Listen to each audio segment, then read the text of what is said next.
रुख कर लेते हैं। हमारे विशेष संवाददाता मनोज सैनी लाइव जुड़ गए हमारे साथ, उनसे बातचीत कर लेते हैं।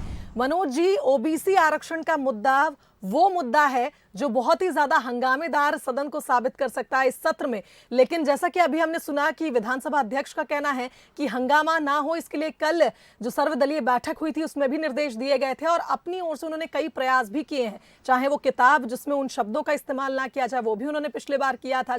मानसून सत्र की अगर हम बात करें, शीतकालीन सत्र में मिसमैनेजमेंट ना हो इसके लिए उन्होंने खुद जिम्मा उठाया है और कई तरह के निर्देश भी कार्य मंत्रणा की बैठक में दिए जाएंगे। क्या जानकारी?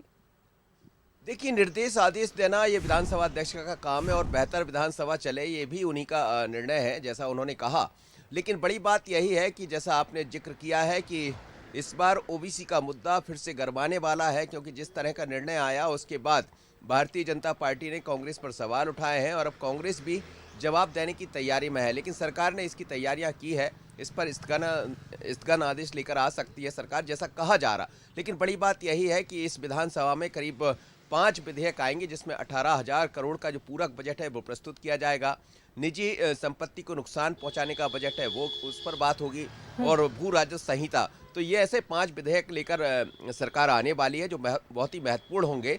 लेकिन पहली बार ये देखने को मिलेगा जब प्रश्नकाल में प्रश्न तो पूछे जाएंगे, लेकिन पूरक जैसा कह भी रहे थे 1078 प्रश्न आए हैं जिनके जवाब भी तैयार है और यही चाहते कि कम समय में ज़्यादा से ज़्यादा काम हो। सत्र छोटा है, 20 से 25 तारीख तक चलने वाला सत्र है। इसमें यही प्रयास रहेगा, जैसा विधानसभा अध्यक्ष भी कह रहे थे, कि ज़्यादा से 10 प्रश्न पूछे जाए और उनके जवाब मिल पाए।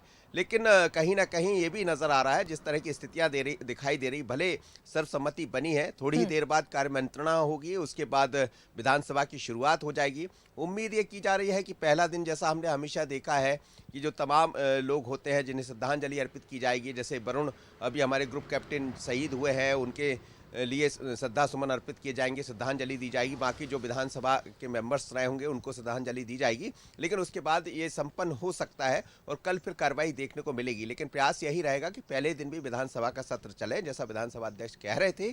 पर इस विधानसभा के दौरान हंगामेदार दिखाई देगा। महंगाई जैसे मुद्दे को विपक्ष उठाने जा रहा है, साथ ही किसानों की समस्या को उठाने जा रहा है और यही सब दिखाई भी देगा। जी सुभाष। बिल्कुल मनोज जी, देखना होगा कि आज सत्र में जब कार्यप्रणाली पूरी होगी तो किस तरह से वहां पर क्या कुछ हंगामे होते हैं, क्योंकि जिस तरह से आपने बताया कि दिवंगत नेताओं को पहले श्रद्धांजलि अर्पित की जाएगी, उसके बाद सत्र की शुरुआत होगी।